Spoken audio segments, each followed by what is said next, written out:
चलिए, मैं औरंगाबाद शहर की आवाम का तहे दिल से शुक्रिया अदा करता हूँ। अल्लाह रब्बुल इज़्ज़त का शुक्रिया अदा करता हूँ कि हमारी सबकी दुआओं को कबूल किए।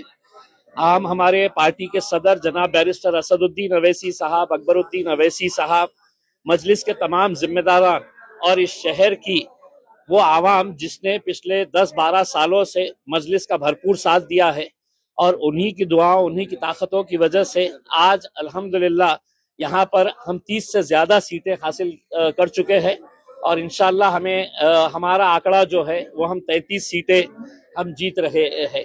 यानी कि भारतीय जनता पार्टी के बाद अगर कोई दूसरा पक्ष यहाँ पर सबसे मजबूत साबित हुआ है तो वह मजलिस इत्तेहादुल मुस्लिमीन साबित हुआ है और हमें खुशी है। हम आवाम का तहे दिल से सर झुकाकर उनका शुक्रिया अदा करते हैं कि वो लोगों ने एक मरतबा फिर मजलिस के ऊपर भरोसा जताया और ऐसे ऐसे आम लोगों को जो हमने टिकट दिया वो लोग आज मजलिस के टिकट के ऊपर चुन के आए हैं। हम उन्हें भी मुबारकबाद देते हैं और उम्मीद करते हैं कि औरंगाबाद शहर के विकास के लिए हम कटिबद्ध रहेंगे। हम पूरी कोशिश करेंगे शहर के अंदर अच्छा विकास हो और भारतीय जनता पार्टी जो सिंगल लार्जेस्ट पार्टी बन के आई है वो शहर के लिए अगर कुछ अच्छे फैसले लेती है तो हम उनका साथ देंगे और अगर नहीं लेती है तो हम एक विरोधी पक्ष का जो रोल होना चाहिए वो बखूबी अच्छी तरीके से निभाएंगे।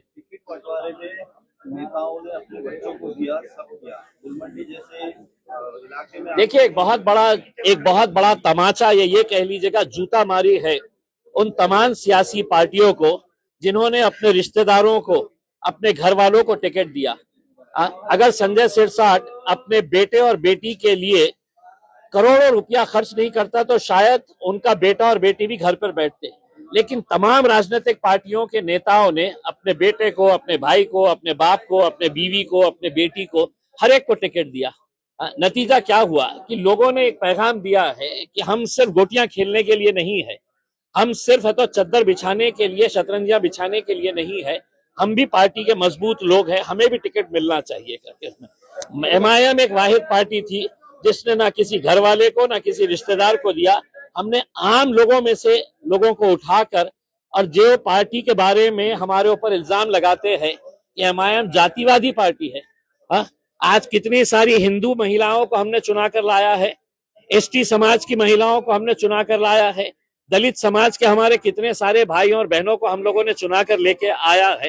तो ये एक औरंगाबाद शहर की जीत है, हम ये समझते हैं। आपको लगता है कि देखिए, गुलमंडी जैसे इलाके से मजलिस की 2 सीटें जीत कर आ रही है, ये बहुत बड़ी हमारे लिए कामयाबी है।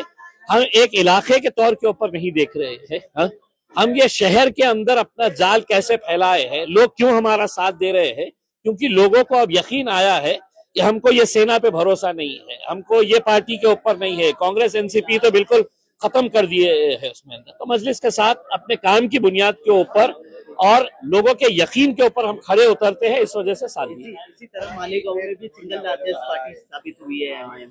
देखिए, आप पूरे महाराष्ट्र के अंदर देखिए कि गोवंडी के अंदर हम लोगों ने 4 सीटें जीते हैं, मुमरा के अंदर हम 5 सीटें जीते हैं, धुलिया में अभी तक हमारे 8 सीटें जीत चुके हैं, अमरावती में 9 सीटें जीते हैं, परभनी में 1 सीट जीते हैं, जालना में 2 सीटें जीते हैं, अकोला में 3 सीटें जीते हैं। तो मैंने ओवैसी साहब को कहा था कि ओवैसी साहब, इंशाल्लाह जहां जहां पर भी हम इलेक्शन लड़ रहे हैं, इंशाल्लाह वहां पर मजलिस की नुमाइंदगी आपको देखने को मिलेगी। कहीं ज्यादा है, कहीं कम है, लेकिन है। चला आता मराठीत आम्हाला सांगा, स्ट्राइक रेट आपला सबसे अच्छा है। कुछ नहीं, ये नहीं हटा दो।